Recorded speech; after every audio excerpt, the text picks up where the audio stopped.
तो देखिए, अगर फर्स्ट क्वेश्चन मैं पूछूं आपसे पॉवर्टी और अनएम्प्लॉयमेंट से इंटरव्यू के लिए, तो ये क्वेश्चन है कि what is the structural difference between disguised unemployment and seasonal unemployment है। Disguised unemployment means where the marginal productivity of the worker comes out to be zero. That means extra workers is equal to no, almost its productivity is equal to zero. And the seasonal employment is that the employment is according to the season. So if the season changes and the employment also changes. For example, agricultural season, during agriculture season, employment will be there. But during during not that much not season, the agricultural activities will be low and employment will be low during that period. And what is the common point between these two? Between these two, mostly this is related to rural area and agricultural sector. And what is the difference between frictional unemployment and structural unemployment? Frictional unemployment means that if a worker is looking the job between his first job and the second new one job, so the time period between that period he is unemployed. And structural employment means when the unemployment comes due to the change in the structure of the economy. For example, if technology is used, so the earlier skill set is redundant, so that's why unemployment will be created. तो ये बताइए कि इसमें दोनों में skill जो है ना नहीं रहती कि दोनों में स्किल रहती है लोगों के पास? फर्स्ट वाले में स्किल रहती है, they are looking for a better job options. और सेकंड वाले में second case there is lack of skill as a result of change in the economics of the country or advances in the technology. तो मतलब क्या बोल रहे हैं कि जो है ना फ्रिक्शनल अनएम्प्लॉयमेंट में स्किल्स रहती है और स्ट्रक्चरल अनएम्प्लॉयमेंट में स्किल्स नहीं रहती है. अच्छा, what is the technical difference between labour force participation rate and worker population ratio? Labor force participation rate means here we will count total labor force upon the total populations, and in that labor force we will include employment and unemployed persons both. And worker population ratio is number of people who are employed upon the total population. फिर बताइए. Basic difference. In labor force participations we are counting labor force, and in which labor force we will count both employed and unemployed, and we will divide it by total populations. But in workers populations we will count the total number of employed people upon the total population into 100. So the differences in labor force we are including both employed and unemployed, and in worker population we are including employed people. तो इसका formula क्या है labour force participation rate निकालने का? Labour force upon total population into 100. और worker population ratio क्या है formula? Number of people who are employed upon total population into 100.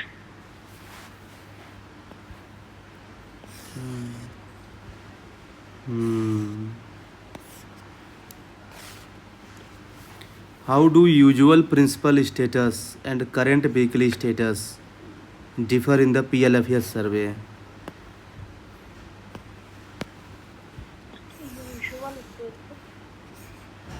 How do usual principal status and current weekly status differ in the PLFS survey? I think in usual principal status, we there the measurement is done, there the measurement is taken that throughout the year what is the status of employment. So that is measured. But in current weekly survey, it is measured that in a week means how many hours in a week the person have worked. मतलब usual principal status का मतलब है कि 365 days का लिया जाएगा target, और current vehicle status का मतलब है कि वीक का लिया जाएगा। बस यही डिफरेंस है।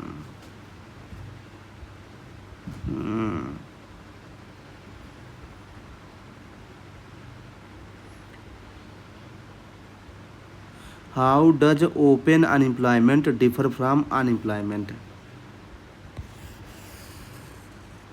Open unemployment.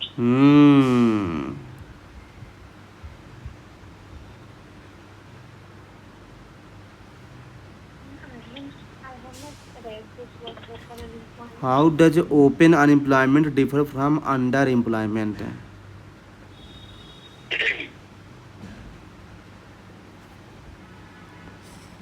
Not sure about it. अरे भाई, वर्ड को डिकोड कीजिए ना।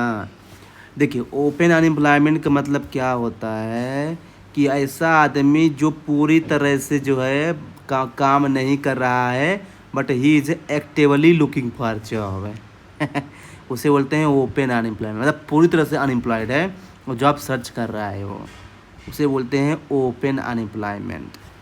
फिर एक होता है under employment.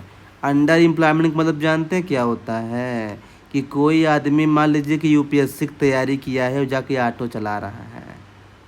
Individual who work below there educational capacity, उसे ही बोलते हैं अंडर एम्प्लॉयमेंट। समझ में आया? हाँ, तो यही है basically under employment. What is the feminization of agriculture and what causes it? Feminization of agriculture means that the male counterpart goes to the cities for in search of jobs, while the female remains in the rural areas and takes the responsibility of managing the agricultural land. So this is the feminisation of agriculture का simple मतलब होता है कि increase in number of female labour in farming activities. ये है feminisation of agriculture. उसके causes में आपको बताना है कि due to the male migration to the urban areas for non farm activities, इसे बोला जाएगा कॉजेज। तो अगर आपसे डेफिनेशन पूछा जा रहा है तो आपको डेफिनेशन बताना है, अगर कॉजेज पूछा जा रहा है तो आपको कॉजेज बताना है, दोनों को मर्ज नहीं करना है। ये चीज़ ध्यान रखिएगा। How is gig worker defined under the code on social security 2020?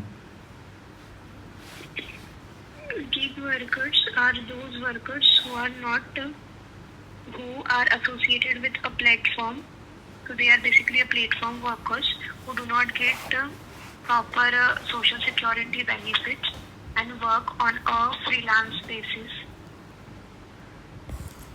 जो टिपिकली डिफिनेशन बताया गया है ना वही आपको बताया है। हाँ, सोशल सिक्योरिटी एक्ट 2020 के अंदर जो डिफिनेशन बताई गई है ना वही डिफिनेशन बताना है आपको गिग वर्कर का। इसलिए कभी कभी इम्पोर्टेंट चीज़ें हो जाती हैं। ईपीएफओ का नोटिफिकेशन आ गया है। अच्छा। हाँ, 80 पोस्ट आई है। 80 पोस्ट है, कम ही है ये ना सर। हाँ, तो आपको एक ही ना पोस्ट चाहिए कि 80 चाहिए आपको? तैयारी कीजिए जम के आपको एक ही ना चाहिए, तैयारी कीजिए। ये सोच करके कि यूपीएससी की तैयारी में आ गए तो एक ही पोस्ट का चाहिए और मिली नहीं। हाँ, तो कहीं ना कहीं कुछ कमी है ना, उस कमी को दूर कीजिए, मिल जाएगा। क्योंकि आखिर पेपर टफ था लेकिन फिर भी 13,000 लोग मेंस लिख रहे हैं ना। अच्छा, आपको पता है ना कि कल जो है ना वो जो है ना कैट जो है ना यूपीएससी को नोटिफिकेशन भेजा है कि जो है ना कि आप 8 क्वेश्चन जो है ना चेंज होगा, कि आपने 8 क्वेश्चन का जो आंसर माना यूपीएससी ने ना वो पेपर में मैच ही नहीं कर रहा है बेसिकली ये।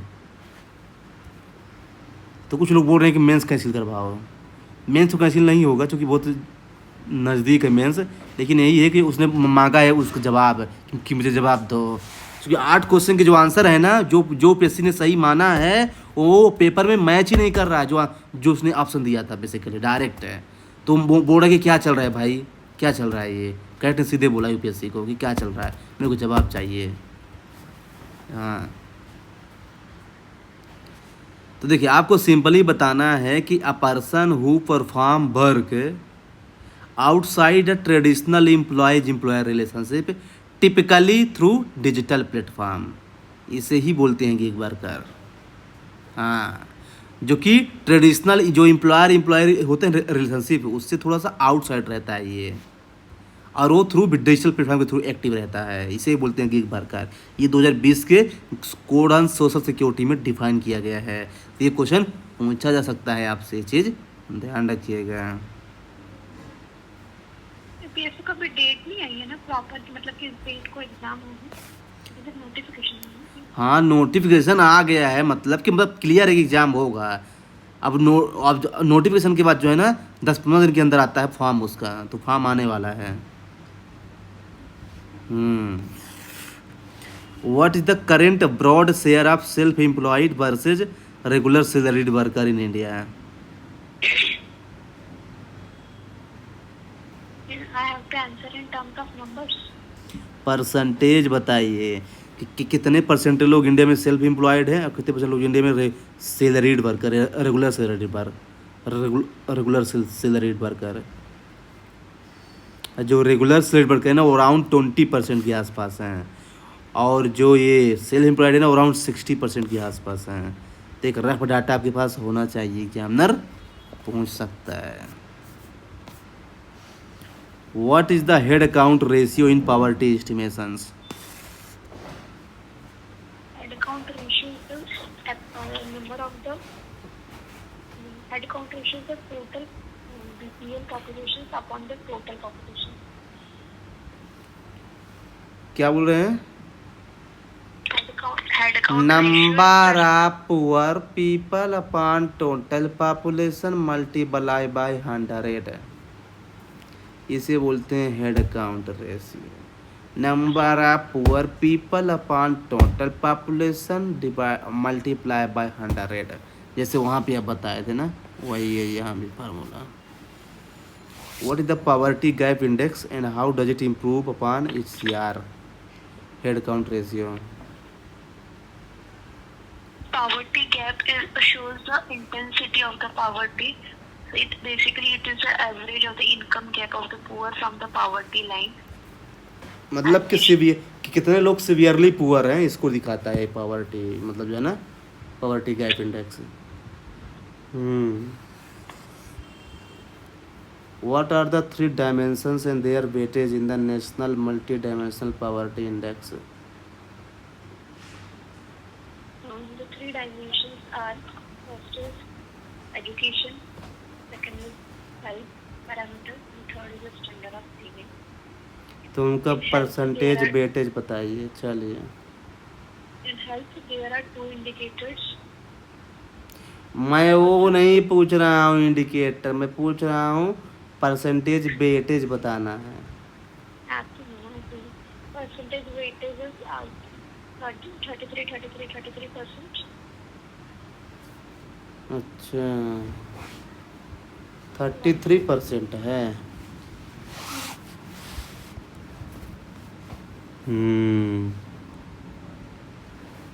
Why did the Suresh Tendulkar committee shift away from calorie-based poverty estimation?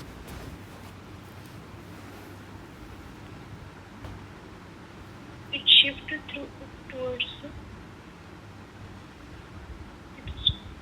it recommended on nutritional, the target should be based on nutritional outcomes instead of calories. हाँ, तो हाँ तो वही तो बोल रहा हूँ, shift away from calorie based poverty. क्यों क्यों ऐसा किया उसने? कैलोरी बेस से हट करके उसने monthly per capita consumption expenditure लाया ना। जी। पहले केवल कैलोरी बेस था, कैलोरी कंजम्पशन था, लेकिन उसने कहा कि नहीं, इसको शिफ्ट करना है towards monthly per capita consumption expenditure. Monthly per capita consumption expenditure की तरफ जाना है basically. Because this will more precisely give the exact figures of the poverty in terms of that how household is spending on education, क्योंकि इसमें health, health, हाँ health, education और clothing भी include था, इसलिए and कि आप कितना हेल्थ में एक्सपेंडिचर कर रहे हैं, एजुकेशन में एक्सपेंडिचर कर रहे हैं, क्लोथिंग में इन्वेस्ट कर रहे हैं, ये सब मैटर करता है। And what new key provision did the C Rangarajan committee introduce over the Tendulkar committee?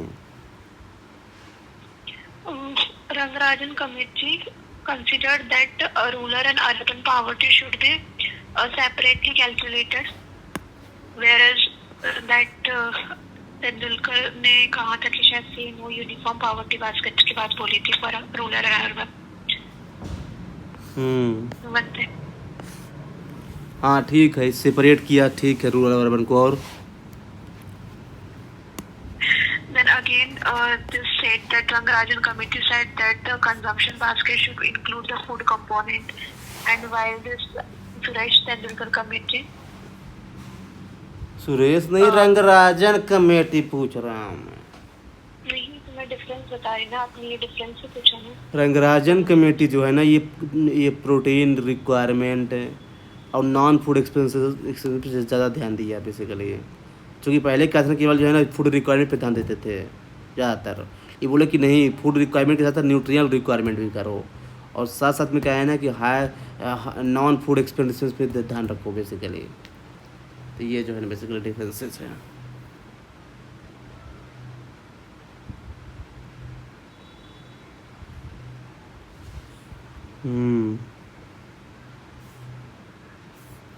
फिर बताइए मेरे को, what is the primary objective of E Shram portal? E-Shram portal is basically to monitor the number of the unorganized sector workers in order to facilitate data-driven governance. फिर बताइए। Saying that this E-Shram portal is a portal which will measure the numbers of the unskilled workers.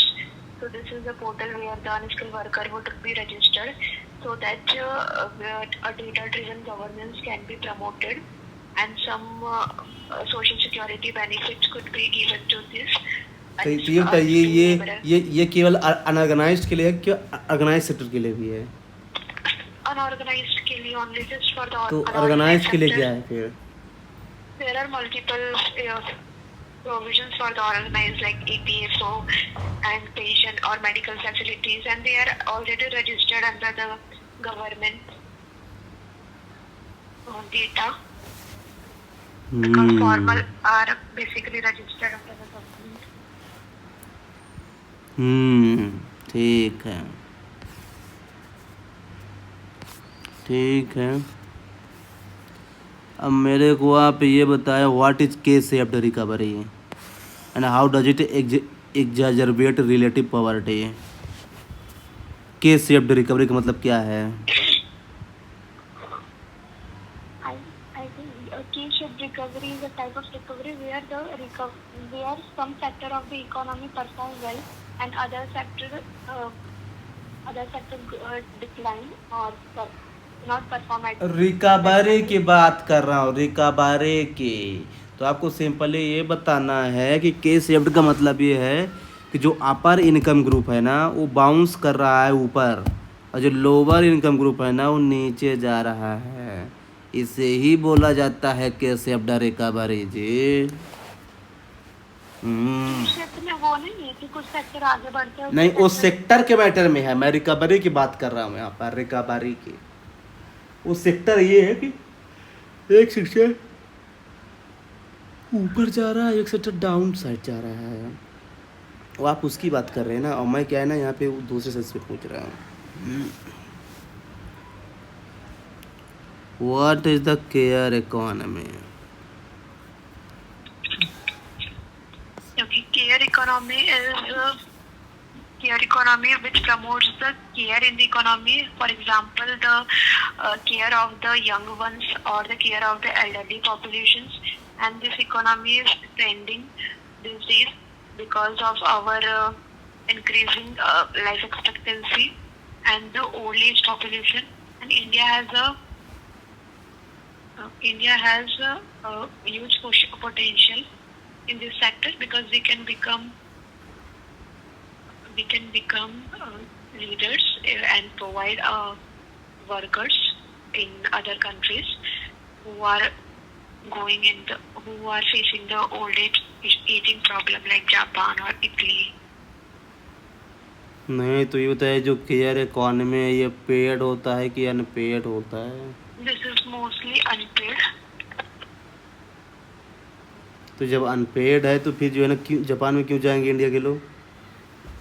नहीं, means it is categorized if females are doing the work, so that is mostly unpaid. But if the female are doing for other and working for other people, so it could be counted as paid. For example, if female providing nurturing to a young one in others house, so it could be counted as केवल paid. Female ही provide करती है, mail नहीं करता है? No, that is not as such thing. Mostly it is seen as a pink collar worker, so that's why it is. But male can also provide the care work. आपको simply ये बताना है कि अगर जो हाउस होल्ड का work है वो अनपेड होता है, और जो हाउस होल्ड के बाहर का वर्क है वो पेड होता है। ये मोस्टली क्या बोल रहा है? सिंपल से बोलिए ना कि जो महिला अपने घर का काम कर रही है वो अनपेड बहुत होता है बेसिकली, और वही महिला जो किसी दूसरे घर में काम कर रही है वो पेड होगा। बात सिंपल सी है। चीज़ों को सिंप्लीफाई कर रहे हैं कि कॉम्प्लिकेट कर रहे हैं। कंसेप्चुअल क्लैरिटी ज़रूरी है, इसलिए कहता हूँ कि मैं थोड़ा 5 सेकंड पॉज कीजिए, इसके बाद आंसर कीजिए। If higher education leads to higher unemployment in India, should we slow down college expansion and college expansions to vocational trade schools? If higher education, can you repeat the question? देखिए, आप नहीं समझे मैं क्या बोल रहा हूँ। If higher education leads to higher unemployment in India, should we slow down college expansions entirely to vocational trade school? मतलब कि जो कॉलेज है ना उसको हम कन्वर्ट कर दें वोकेशनल ट्रेनिंग स्कूल में, चूँकि लोगों के पास एजुकेशन तो है लेकिन जॉब आई नहीं। बीटेक एमटेक किए हैं लेकिन जॉब आई नहीं। Here we should, according to me, here we should follow a balanced approach because at one end we need knowledge, so which could be given through the higher educations, and along with this we need vocational education training centers so that the knowledge can be implemented and can applied in the real life and can yield some positive result. So not entirely, but we should couple higher education to this vocational education training. फिर बताइए क्या बोल रहे हैं?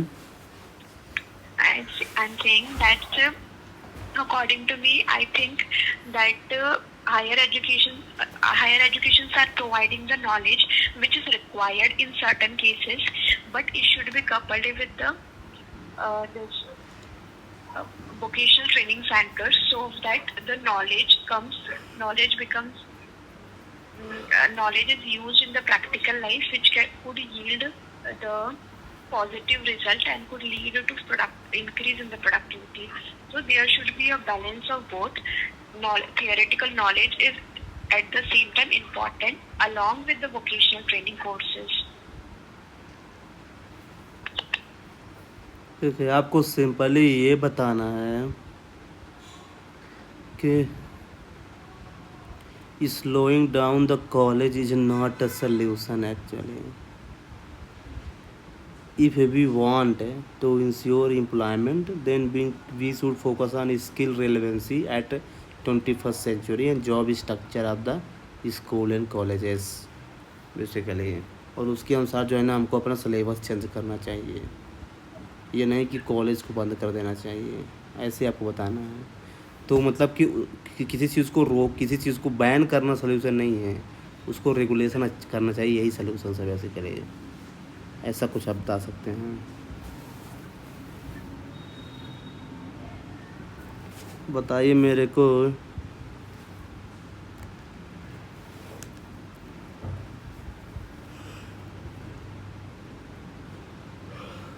ये question है कि if India reduces multi dimensional poverty to single digits, why does high economic inequality matters? Shouldn't be focused purely on growth, not redistribution? Okay. If India, question समझ में आपको. If India reduces multi dimensional poverty to single digits, why does high economic inequality matters? Shouldn't be focused purely on growth, not redistribution? Well, we need to focus more. We need to focus on both the component. First, growth, which matters, and along with it, we need to focus on inclusive growth, which basically involves the poor in the basic economy. So yes, reducing inequality matters. And the second thing, what was your second question? Second question, shouldn't be focused purely on growth, not redistribution?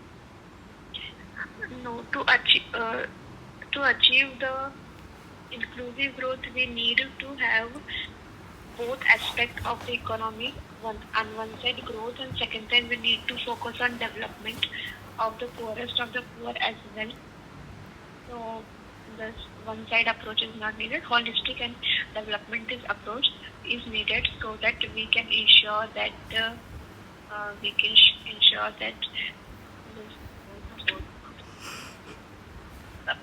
can ensure the motto of government सबका साथ, सबका विकास, सबका कल्याण. देखिए आपको simply बताना है कि देखिए क्या है ना कि यहाँ पे डायलेमा जो है ना बिटवीन कैपिटलिस्ट सोसाइटी और सोशलिस्ट सोसाइटी के बीच में है. कैपिटलिस्ट सोसाइटी में क्या है ना कि हम जो है ना जीडीपी ग्रोथ पे फोकस करते हैं लेकिन डेवलपमेंट पे नहीं. तो क्या है ना कि बीइंग सोशलिस्ट इकोनॉमी हमको जो है ना रीडिस्ट्रीब्यूशन करना ही पड़ेगा. Health, education, digital infrastructure, all this thing जो है ना ये करना ही पड़ेगा इंडिया को. केवल ग्रोथ पे फोकस नहीं तो ग्रोथलेस जीडीपी हो जाएगा ना, जॉबलेस ग्रोथ हो जाएगा बेसिकली ये, जो कि जो है सही नहीं है.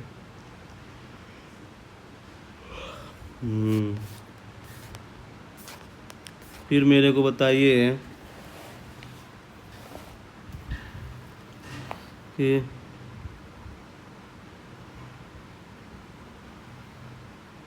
What is poverty trap?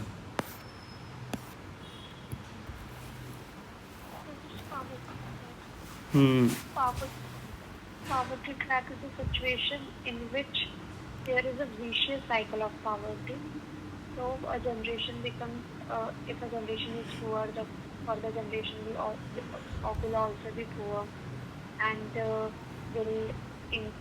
ultimately will in turn be encircled with the poverty. So that is a trap. Tell again. I'm saying poverty trap is a vicious cycle of poverty in which if a generation, both intergenerational or intergenerational, is trapped in poverty, so its further generation will also be trapped in the poverty. So this becomes a नहीं, vicious generation cycle. से कोई मतलब नहीं है, generation से कोई मतलब नहीं, सस्टेनेबल डेवलपमेंट थोड़ी पूछ रहा हूँ मैं। पॉवर्टी ट्रैप जो है ना एक ही जनरेशन में भी हो सकता है, जरूरी नहीं कि एक जनरेशन से दूसरे जनरेशन में ट्रांसफ़र हो। इसलिए तो मैंने बोला इंट्रा प्लस इंटर जनरेशन दोनों हो सकते हैं। क्यों हो जाएगा, मुझे सिचुएशन बताइए, कैसे होगा मुझे ये बताइए। देखिए, कभी इंटर जनरेशन की बात करूँ तो कभी कोई पेरेंट है वो गरीब है, उनके पास इतने resources, they will not be having the resources to utilise it for their children, so their children will be either be indulged in child labor, so he will not get education or health. As a result, he will further be poor and will lead to further deteriorations of next generation. So that is intergenerational. Now, if we talk about intragenerational, so if there is relative poverty in within a generation, so that is an example of intragenerational. One is poor and one is rich, so that is intragenerational poverty. So both can be a vicious cycle which could lead to a poverty trap.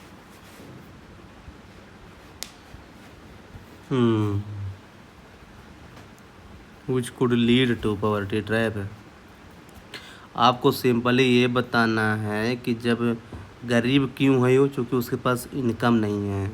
जब income नहीं है तो जो है ना saving नहीं कर पाएगा, सेविंग नहीं कर पाएगा तो इन्वेस्टमेंट भी नहीं कर पाएगा, जब इन्वेस्टमेंट नहीं कर पाएगा तो फिर जो है ना गरीब हो जाएगा, फिर साइकिल चलता ही रहता है बेसिकली। इसे ही पॉवर्टी ट्रैप बोलते हैं बेसिकली।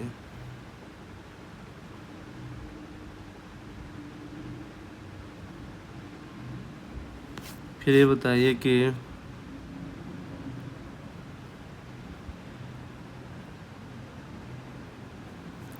और क्वेश्चन क्या पूछते हैं। Female labour force participation rate rose sharply in recent PLFS report, is this a structural victory for women और a sign of rural distress है। समझ में आया आपको? Female labor force participation is increasing. Rose sharply, हाँ अभी increase हुआ है, तो इसका मतलब क्या है कि ये वीमन के लिए विक्ट्री है कि साइन ऑफ रूरल डिस्ट्रेस है? I think it is both the things. Because at one hand, we have seen that increasing female labor force participation, women are coming out and taking part in the economic activities. And on the other hand, we have seen the data which shows that the females are more now due to the feminization of agriculture. Females are involved in low skill and agricultural activities. So this could be due to both of the reasons.